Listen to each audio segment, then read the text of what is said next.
Y'all want to talk about emotions? Hey, what's up, everybody? I'm back with another movie review, and this time it is for the new movie, The Hate U Give from 20th Century Fox. This is going to be a non-spoilers review, so if you haven't seen the movie yet, don't worry about it. Let's get started. Ready to talk? You talk. Don't ever let nobody make you be quiet. I ain't named you Star by accident. The Hate U Give, based on the novel of the same name, is an anagram for the word thug and is based on the Tupac Shakur's thug life concept.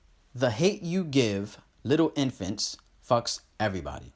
The story follows Star Carter, a young African-American girl who, after witnessing the police shooting of a childhood friend, forces her into activism in her community. Star deals with her predominantly white private school life and mixing it in with her life in her not-so-safe ghetto area of Garden Heights. I have so much to say about this film, but because it's a non-spoilers review, I'm going to keep it short and try and get to the point. I thought this film was amazing, and I really, really loved it. Now, we have seen this before. Is this a film about race? Yes, it is. Is it a film about police brutality? Yes, it is. Have we seen injustices between African American and Caucasians on the screen before? Yes. However, this film approaches it in such an intelligent and tactful way while still keeping its emotion, severity, and deep-rooted issues intact. This leads me into my first positive of the film, the performances. This ensemble is so amazing, and it's because of them why all of the reasons that I mentioned before just now are even possible. Amandla Steinberg is a force in this film. It's actually probably one of the best performances I've ever seen her give. She portrays Star with such genuine emotion, whether she's angry, the hate that she shows, the sadness that she shows, the happiness that she shows within the moments of sad and anger mixed together. It really makes you fully invest in her character, her journey, and everything that she's going through along with the audience. Another performance worth noting is Russell Hornsby playing Star's father, and his performance is so powerful as well. Again, a well-written character, but Hornsby's performance just pushes it through the roof. And because of his character in particular, you see the genuine love for his family despite the shortcomings his character has had in the past. Now, really quickly, even though these two are the powerhouses of this film, in my opinion, there are some supporting characters that stood out to me that helped progress this film as most great supporting characters do. And KJ Apa, Sabrina Carpenter, Regina Hall, and Dominique Fishback, just to name them, because they do deserve recognition. Regardless of how small their part may be or how large it may be, their characters were solidified in this film for me and helped progress the story, especially in their interactions with Star in particular. Now, my last positive before getting into some negatives is the storytelling and the themes in this film. But one of my favorite and absolute favorite things about this film is the approach to the subject matter. Like I've said, we've seen this story before, to a certain degree on film.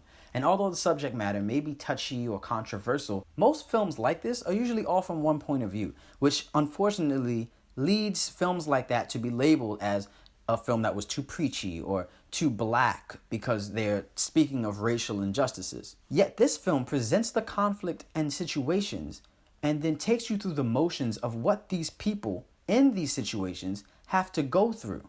It takes you through the hate and the love that you try to give to these people depending on which side of the situation and conflict that they're on. This film isn't just straight on about this is why something's wrong. It takes you through the personal lives of these people, whether they are struggling with doing the right thing, the thing that they know they should be doing, the thing that society wants them to do, even though the main goal is what is wrong and what is right. And I think that's what's so important about this film and makes it different than others. And it presents for the first time in cinematic history, to my knowledge, that it presents the specific main topic of African-American men and women getting brutalized by the police. Now, no film is perfect, so let's quickly get to some negatives. There are none. No, but for real, there's only a couple of negatives that I can think of right now.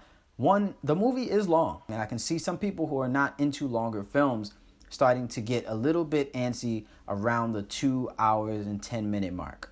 Also, without spoiling again, there are certain characters whose motives that kind of switched very quickly for me, and another character in particular, which their character itself kind of felt like it was from a different movie in certain scenes, and that may not be the actor's fault, it may be the character's fault, it may be the direction of that character, but I just had a little problem with that, but that's just me. This movie is truly astounding and personally very emotional to me, relating very heavily to the subject matter. Because of the performances, because of the subject matter, and because of the way that the subject matter was approached, I highly recommend this film for anyone to go see it. And especially if this subject matter is deeply rooted in you,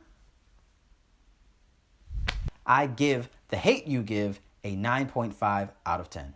And there we go. That's it. That's my review for The Hate U Give, in theaters October 19th. Go check it out. Let me know what you guys think about it. If you like it, if you didn't like it, what did you like about it? What didn't you like about it? So be on the lookout for more of my reviews in the future. And until next time, peace.